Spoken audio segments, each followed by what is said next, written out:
और जी welcome back to another vlogs. और आज की इस वीडियो में हम लोग बात करने जा रहे हैं why you may never own a home in Canada.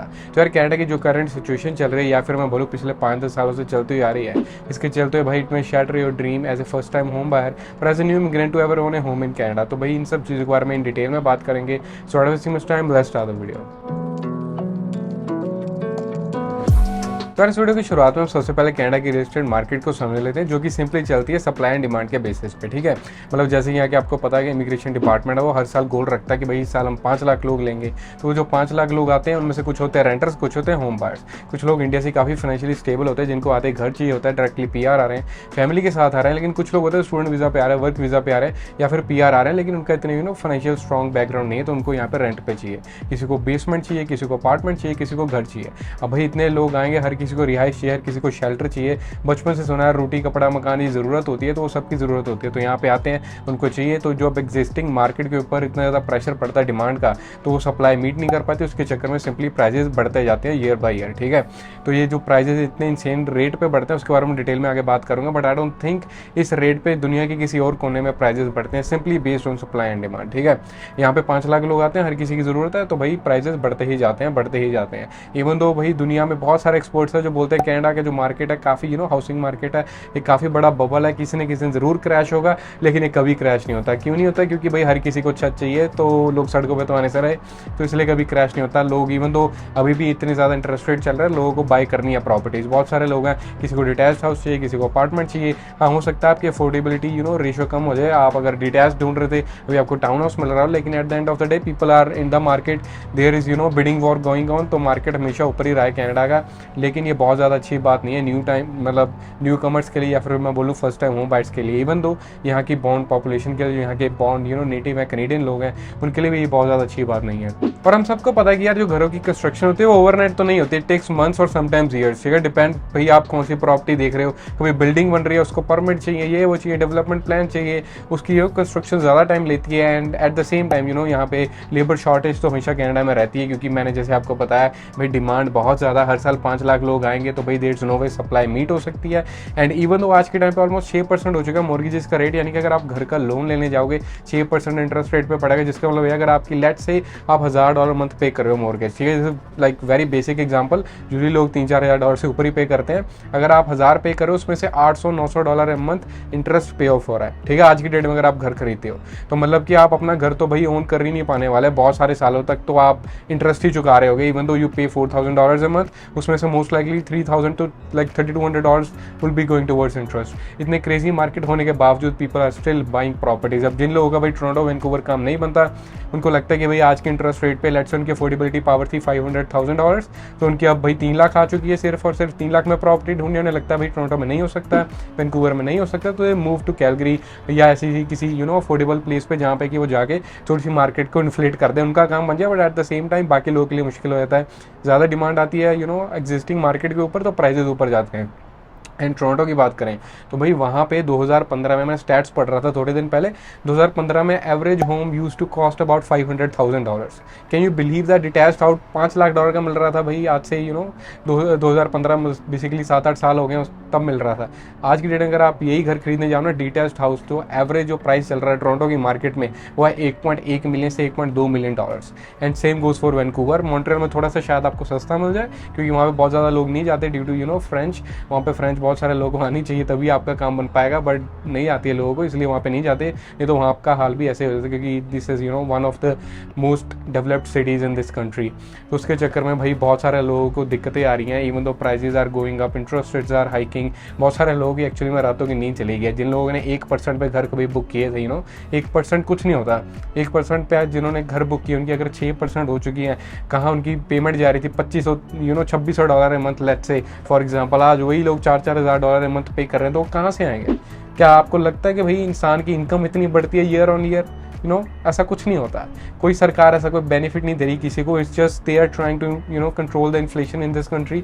Basically जो भी आप कहते हो ना कॉस्ट ऑफ लिविंग बढ़ गई है, उसको कंट्रोल करने के चक्कर में इंटरेस्ट रेट बढ़ाई जा रहे हैं। अब होता क्या है, जिन लोगों ने घर खरीदे हैं कहते हैं भाई हमारा इंटरेस्ट रेट बढ़ रहा है तो हम रेंट बढ़ाएंगे। अब आपका रेंट बढ़ेगा तो eight the end of the day आपकी कॉस्ट ऑफ लिविंग तो हाई रही ना, तो इससे फ़ायदा तो किसी का नहीं हुआ। तो ये चीज़ें कंटिन्यू होती जा रही हैं भाई टाइम टू टाइम। जब मैं आया था तब भी ऐसे ही होता था और आज की डेट में भी ऐसे ही चल रहा है भाई। ये चीज़ें साल भर साल कोई बेनिफिट नहीं हो रहा, बट मुश्किल ही होती जा रही। और आपके साथ मैं एक इंटरेस्टिंग फैक्ट शेयर करूँ तो यार आज की डेट में ना कनाडा में एक average person needs 17 years to save for a down payment for a house. Can you even believe that आपकी ज़िंदगी के 17 साल जा रहे हैं सिर्फ और सिर्फ एक घर की डाउन पेमेंट के लिए, अपफ्रंट कॉस्ट के लिए, जिसके बाद एक्चुअली में आप कुछ बाय कर सकोगे जिसकी किस्तें अगेन 25-30 साल चलने वाली हैं। अब इन्हीं सब चीज़ों की देखते हुए बहुत सारे लोग एक्चुअली में मतलब कनाडा छोड़ जाते हैं, वापस इंडिया, पाकिस्तान या जहाँ से भी हैं वहाँ पे मूव होना पसंद करते हैं। कहते हैं एटलीस्ट अपने घर में तो रहेंगे भाई, इसकी टेंशन तो नहीं लेनी। मतलब बंदे ने अगर अपनी कंट्री में बैठा, अपने घर में बैठा तो क्या करना भाई, करियर में सेट होना, कोई बिजनेस सेटअप कर रहे हैं, दैट्स इट। यहाँ पे आपको हाई जो आपकी बढ़ती हुई एवरी ईयर बढ़ती हुई हाई कॉस्ट ऑफ लिविंग से डील करना है। फिर 17 years you need to save money to buy detached house, and actually I think that might not even happen for lot of people. क्योंकि अगर 1 मिलियन पे property set कर रही है, इसका मतलब ये है यूजुअली आज की डेट में नहीं, 5-6% इंटरेस्ट रेट के मतलब इस टाइम के दौरान नहीं, but usually you need like अगर आपकी $100,000 इनकम है लेट्स से, ठीक है, आपकी सैलरी है, तो उसका 4x या 4.5x हो जाता है, वो आपकी बन जाती है mortgage approval limit minus any debts you have that include student loan, personal loan, credit card, auto loan, या आपकी गाड़ी का मैं बोलूँ, ठीक है, वो सब चीज़ें माइनस करके उतनी बनती है। अब कितने लोग होंगे भाई जिनके घर पर लोग $2-2 लाख कमा रहा है हर इंडिविजुअल, और उसके ऊपर कोई मेजर गाड़ी का खर्चा भी नहीं, किसी ने मस्टैंग, चार्जर, चैलेंजर नहीं रखी हुई, या फिर बहुत ज़्यादा क्रेडिट कार्ड लोन ही, ये सब मतलब बहुत सारे लोग नहीं होने वाले जो क्वालिफाई करेंगे एक्चुअली में 1 मिलियन की प्रॉपर्टी के लिए। जो लोग क्वालिफाई करते हैं भाई वो लोग अलग ही लीग में चल रहे होते हैं, ठीक है, उन्होंने 90s में प्रॉपर्टी बाई की होती है, आज की डेट में वही प्रॉपर्टी टोरंटो में बेचेंगे, कैलगरी, एडमिंटन आगे 2-2, 3-3 ले लेंगे, उन्हें रेंट पे चढ़ा देंगे। That's how they generate wealth from it, and it is kind of unfortunate कि जो फर्स्ट टाइम होम बायर्स होते हैं, जो फैमिली वाले लोग होते हैं, उन्हें एक छत पक्की अपनी एक छत का मौका नहीं मिलता सिक्योर करने का, जहाँ पे कि लोग ऐसी सी गेम खेलते हैं यहाँ पे रियल एस्टेट के बेसिस पे अपनी वेल्थ जनरेट करते हैं। तो इससे जो डिफरेंस होता है ना रिच एंड पुअर का, वो बहुत मैसिव होता जाता है इस कंट्री में, या फिर हम बोलो हर एक कंट्री की इकोनॉमी में। अगर ऐसा कुछ चलेगा तो इकोनॉमी में काफ़ी बड़ा डिफरेंस देखने को मिलेगा, एंड रिच वर्सेस पुअर की जो गेम होती है ना, वो भाई बहुत बड़ा डिफरेंस हो जाता है।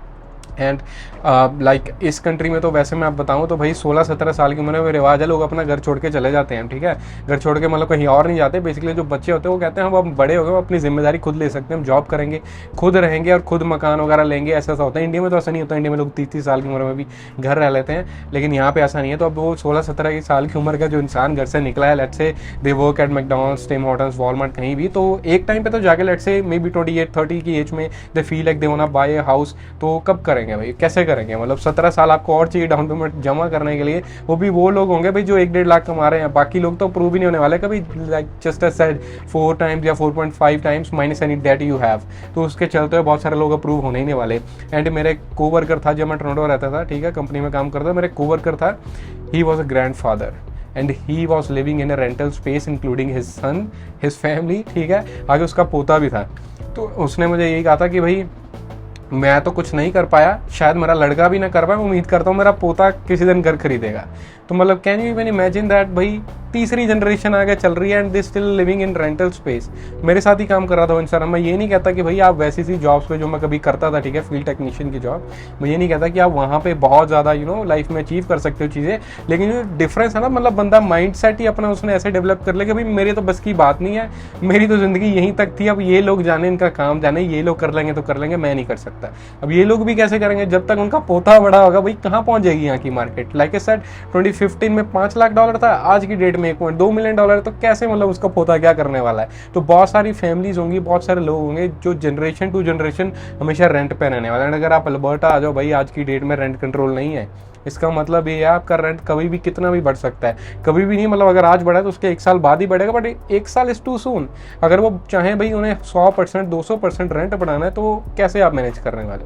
क्योंकि मैंने बताया आपको इस वीडियो में कि भाई इनकम जो होती है इंसान की इतनी जल्दी नहीं बढ़ती। हाँ, आप जॉब स्विच कर सकते हो अगर आप अच्छे प्रोफेशन में, आपके पास अच्छा एक्सपीरियंस है, क्वालिफिकेशन है, लेकिन that is not the option everybody has. हर किसी के पास भाई IT की जॉब नहीं है, हर कोई बंदा सॉफ्टवेयर डेवलपर नहीं, हर कोई बिजनेसमैन नहीं है। एक एवरेज पर्सन की बात करें तो भाई इतना बड़ा डिफरेंस नहीं होना चाहिए, है ना। मतलब जिस बंदे के पास 25-30 प्रॉपर्टी है वर्सेस एक बंदा जो अपने लिए ही छत सिक्योर नहीं कर पा रहा है। अगर आज मैं डिसाइड करूं मेरे को रेंट पे ही रहना है आने वाले 10 सालों तक, आपको लगता है मैं रह पाऊंगा? उससे सस्ता तो आज के टाइम पे मैं यही प्रॉपर्टी खरीद लूं, सेम प्रॉपर्टी या फिर इससे बड़ी प्रॉपर्टी वो ज़्यादा सस्ता पड़ेगा, even though interest rates are high, but that's how rental market is, ठीक है। कनाडा में यही सिनेरियो चलता है कि भाई मतलब जो भी होते हैं ना लैंडलॉर्ड्स, उनका मेन सोर्स ऑफ इनकम ये बन जाता है कि भाई हमने एक जगह कभी पहले टाइम में प्रॉपर्टी खरीद ली था, जो उसे बेचेंगे, सस्ती जगह पे 2-3 लेंगे जहाँ जहाँ इंटरनेशनल स्टूडेंट मूव हो रहे हैं, क्योंकि उन्हें भी पता है कॉस्ट ऑफ लिविंग ब्रैम्पटन में जाएंगे, वैंकूवर में जाएंगे तो बड़ी हुई होगी, ठीक है, नहीं पे कर पाएंगे। तो अब देखते हैं किसी छोटे शहर में निकल जाए, जहाँ जहाँ स्टूडेंट जाते हैं वहाँ अपने इंडियन लैंडलॉर्ड्स, देसी लैंडलॉर्ड पहुँच जाते हैं, वहाँ पे प्रॉपर्टी खरीदते हैं एंड वहाँ पर रेंटल पे चढ़ाते हैं। फिर $800-900 का एक कमरा चढ़ता है, जहाँ पे उनकी खुद की मॉर्गेज अगर 1% पे हुई हो तो $2000 2200 के ऊपर नहीं जाती। तो ये सिनेरियो बहुत मतलब कॉम्प्लिकेटेड होता जा रहा है, बहुत कॉम्प्लेक्स होता जा रहा है। And I have been reading a lot of news articles, बहुत सारे एक्सपर्ट्स की एडवाइस सुनता हूँ कि भाई रियल एस्टेट मार्केट के बारे में उनका क्या कहना है। वो कहते हैं भाई कनाडा की जो रियल एस्टेट मार्केट है ना भाई, वैसी सी मार्केट कहीं और नहीं देखने को मिलने वाली। Simple supply demand issue, 5-5 lakh लोग लोगे तो भाई उसके लिए पहले इंतजाम भी तो करो रहने का। मान लेते सबने घर नहीं खरीदना, कईयों ने रेंट करना, कईयों को एक कमरा चाहिए, कहीं एक कमरे में 2 भी रह लेंगे, बट वो एक कमरे का इंतजाम कर दो, उसका बंदोबस्ती कर लो। पहले थोड़ा मैच कर ले सिंपल कि भाई कितने लोग आएंगे, उनकी क्या ज़रूरतें होंगी, पब्लिक जो ट्रांसपोर्ट होने वाली है, या गवर्नमेंट के जो बेनिफिट्स रहते हैं, जो सरकारी बेनिफिट लाइक आपको मिलती हैं। लेट्स से कोविड की बात ले लेते हैं, जब कोविड के टाइम पे आपको $2,000 मिले थे, तो वैसे ऐसी चीज़ों पे क्या क्या मतलब बेसिकली फाइनेंशियल स्ट्रेस आने वाला है। क्या हमारा जो एग्जिस्टिंग सिस्टम है उतनी सारी चीज़ों को सपोर्ट कर पाएगा, उतने सारे लोगों को चीज़ें दे पाएगा? क्योंकि लोग आते हैं, कई बार सिंगल इंडिविजुअल होता है जो स्टूडेंट वीज़ा पे है, कई बार फैमिलीज आते हैं जिनके बच्चों को फ्री में स्कूल जाना है, क्योंकि यहाँ पे फ्री एजुकेशन है, उनको फ्री ट्रांसपोर्ट मिलता है, क्योंकि बच्चों की कोई टिकट वगैरह नहीं लगती बस की। और उसके बाद बच्चों को चाइल्ड बेनिफिट देना होता है, फिर सीनियर लोगों को सीनियर सिटीजन बेनिफिट मिलते हैं, फिर जो डिसेबिलिटी वाले लोग होते हैं उन्हें भी बेनिफिट मिलते हैं, और ऐसे करते करते बहुत सारे बेनिफिट्स हो जाते हैं। तो क्या वो आपका सिस्टम आज की डेट में ऐसा कर पाएगा? क्योंकि जहाँ तक मेरे को याद है, मैंने एक न्यूज़ आर्टिकल में पढ़ा था कि भाई अमेरिका का सिस्टम जो ऐसे गवर्नमेंट बेनिफिट वाला सिस्टम तो एक टाइम पे फेल हो गया था। तो बेसिकली करते क्या है, जो हमारे से हाई टैक्सेस चार्ज करते हैं उन्हें कहीं इन्वेस्ट करते हैं, उन पर इंटरेस्ट कमाते हैं, और फिर जो सीनियर सिटीजन हैं, चाइल्ड वाले बेनिफिट्स हैं, वो लोगों को बांटते चलते हैं। बट ये चीज़ें मैंने पढ़ी थी कि भाई ऐसे आपका सिस्टम क्रैश हो सकता है। आपकी गवर्नमेंट का सिस्टम जो भी वो प्लान कर रही है कि भाई हाई टैक्सेस चार्ज करके ये सर्विसेज प्रोवाइड करेंगे, but it does not happen overnight. जो आपने इंटरेस्ट कमाना ओवरनाइट नहीं होने वाला है। मैं मानता हूँ जो इमिग्रेंट लोग आते हैं, इतना पैसा साथ लेके आते हैं, उसके बेसिस पे कंट्री चलती है। 5 लाख लोग आएंगे, हर किसी ने $1000 एप्लीकेशन फीस भी भरी अगर यहाँ पे आने के लिए, वीज़ा के लिए, PR के लिए, वर्क वीज़ा के लिए, LMI के लिए, तो कितने पैसे बन गए? कॉलेज को उन्होंने $40,000 दिया तो कितने पैसे बन गए? यहाँ पे आके उन्होंने $800 पर रूम दिया तो भाई कितने पैसे बन गए? हर किसी का फायदा। दिस इज़ लाइक ये बहुत ही वेल नोन गेम है, जो यहाँ पे काफ़ी टाइम से रह रहे हैं, पता है कि भाई किस हिसाब से एक्सप्लॉयटेशन होती है न्यू कमर की। लेकिन यार उनकी बेसिक ज़रूरतें ज़रूर पूरी होनी चाहिए, नहीं तो फिर लोग definitely they have second thoughts कि भाई किसी और कंट्री निकल जाए, या इंडिया ही बढ़िया है, या फिर वापस इंडिया मूव हो जाना चाहिए। ये चीज़ें आजकल काफ़ी ज़्यादा चर्चे में चल रही हैं। तो इन शॉर्ट बात करें तो यार कनाडा की जो इस टाइम हाउसिंग मार्केट है वो इन क्राइसिस है, ठीक है। मतलब इस टाइम पे अगर आज लेट्स से रिवर्स माइग्रेशन हो जाती है मास लेवल पे, लोग कहते हैं कि भाई मेरे को यहाँ रहना ही नहीं, बहुत ज़्यादा सिरदर्दी है, मेरे को 17 साल नहीं डाउन पेमेंट जोड़नी, मैं इंडिया जा रहा हूँ। अब जिन लोगों ने भाई मतलब घर खरीदे हुए सोच के कि कल्ला कल्ला कमरा मैं $900 मंथ चढ़ाऊंगा, इतना पैसा कमाऊंगा, उनके पास अगर लोग आने बंद हो जाए, वो कहाँ जाएंगे? सड़क पे, कि वो बैंक का पैसा नहीं चुका सकते। या जिन लोगों ने 3-4-5% पे भी डाउन पे मतलब मॉर्गेजेस ले लिए इतने इंटरेस्ट रेट पे, कल को ये करते करते 8-9-10% होगी, मतलब $2000 का आप खर्चा बांध के चले थे, करते करते $4000 हो गया, तो भाई वो कहाँ से आने वाले हैं पैसे? वो लोग भी सड़क पे आ जाएंगे। एंड ये चीज़ें एक्चुअली में होती हैं। बहुत सारे लोग हैं जो कहते हैं मैं सिर्फ पॉजिटिव बातें बताओ कनाडा के बारे में, बट ऐसा नहीं होता। अगर आप US की मार्केट देखो ना, बहुत सारे लोग हैं जो भाई गाड़ियों में सोते हैं, सड़कों पर सोते हैं, क्योंकि ऐसे ऐसे सिचुएशन बने हैं ना, तो मतलब इतनी भी पॉजिटिविटी नहीं रखनी चाहिए। मेरे हिसाब से harsh reality is better than fake positivity. ये चीज़ें मैं भाई जानना ज़रूरी समझता हूँ, ताकि मैं इन्फॉर्म डिसीजन ले पाऊँ भाई मेरे को क्या करना है, कैसे करना है। अगर आप अपनी आंखों पे फेक पॉजिटिविटी की पट्टी बांध लोगे तो ठीक है, आपको स्ट्रेस नहीं आएगा, लेकिन कल को सीधे लात ही पड़ेगी कि चलो घर से बाहर निकलो, आप रेंट नहीं दे सकते, या आप कभी घर नहीं खरीद सकते, ये वो। तो इन चीज़ों को जानना बहुत ज़्यादा ज़रूरी है। चाहे यहाँ पे हाई इंटरेस्ट रेट की मतलब हाई इंटरेस्ट रेट जो चल रहा है मॉर्गेजेस पे, उसकी बात कर लें, या फिर यहाँ पे जो भी मतलब इस टाइम चल रहा है कि इतने लोग आ रहे हैं, वो कैसे मैनेज करेंगे, रहने का, कहाँ जाना है, कहाँ नहीं। स्टूडेंट्स को बहुत ज़्यादा दिक्कत आती है, जिनको $670 GST के दिए जाते हैं हर महीने, 1000-1200 ज़्यादा से ज़्यादा वो कमा लेंगे, ठीक है, पार्ट टाइम जॉब करके, तो इन रिटर्न वो कैसे इतने सारे एक्सपेंसेस मैनेज करेंगे? प्लस स्टूडेंट्स के ऊपर तो प्रेशर रहता है फीस पे करने का, तो यार it can be a lot, ठीक है। और जैसे कि मैंने बताया, हाई इंटरेस्ट रेट और 17 साल you need in like an average person needs 17 years to accumulate enough funds for the down payment of a house। तो ये सब चीज़ों को कंसिडर करते हुए मुझे लगता है कि भाई हाउसिंग मार्केट ना यहाँ पे काफ़ी ज़्यादा ओवर वैल्यूड है। इतनी ज़्यादा प्रॉपर्टी वैल्यू होनी नहीं चाहिए जितनी है। माचिस की डिब्बी जैसे इतने गंदे गंदे अगर टोरंटो में मिलते हैं 1 मिलियन के, इंसान वहाँ जाके इतने पैसे करके 30 साल की किस्तें करा के भी कहता है कि मैं कॉम्प्रोमाइज़ ही कर रहा हूँ, ये मेरा कोई ड्रीम हाउस नहीं है। इसलिए लोग थोड़ा बहुत इधर उधर मूव होना शुरू हो जाते हैं। But at the end of the day सारे के सारे लोगों का फोकस वही रहता है, टोरंटो, मॉन्ट्रियल, वैंकूवर एंड आज की डेट में कैलगरी भी। तो बहुत सारे लोग इधर उधर नहीं जाना चाहते क्योंकि कनाडा की सरकार ने कभी उन पर फोकस किया ही नहीं कि भाई उन्हें भी इतना डेवलप बना दें, वहाँ पे भी इतनी जॉब अपॉर्चुनिटीज़ हो, इतनी सुख सुविधाएं, फैसिलिटीज़ हो कि लोग वहाँ पे मूव हो जाए। और जिसको नहीं भाई जाना टोरंटो, वो वहाँ जाकर रह सकता है। हाफ कॉस्ट ऑफ लिविंग उसको कॉस्ट आएगी, बट ऐसा तो कुछ नहीं है। तो ये सब चीज़ें जो है मैं आपके साथ शेयर करना चाहता था क्योंकि मैं खुद इस टाइम मार्केट में था प्रॉपर्टी बाय करने के लिए। एंड जो चीज़ें मैं देखता हुआ आ रहा हूँ, मेरे को तो भाई लग रहा है कि मतलब मैं तो चलो जैसे तैसे फिर भी लेट से कर लूँ बाय चांस। अभी तो मेरे को नहीं पता कि मैं ऐसे होगा कि नहीं होगा, बट लेट से मैं कर लूँ। लेकिन बहुत सारे स्टूडेंट होंगे भाई जिनका लाइफ में लेट से कोई अभी फोकस नहीं है कि मेरे को क्या करना है क्या नहीं करना। किसी ने अर्ली चाइल्डहुड कोर्स ले लिया, ठीक है, कुछ ले लिया, उसको नहीं पता मैं कहाँ जा रहा हूँ ज़िंदगी में। अब मान लीजिए कल को उनका करियर इतना सेट नहीं हुआ, किसी ने नहीं बनाया $2 लाख ईयर, तो वो क्या करने वाला है भाई? They can not buy house simply, ठीक है। सिंपल मैथ्स करें तो ऐसे ही होगा।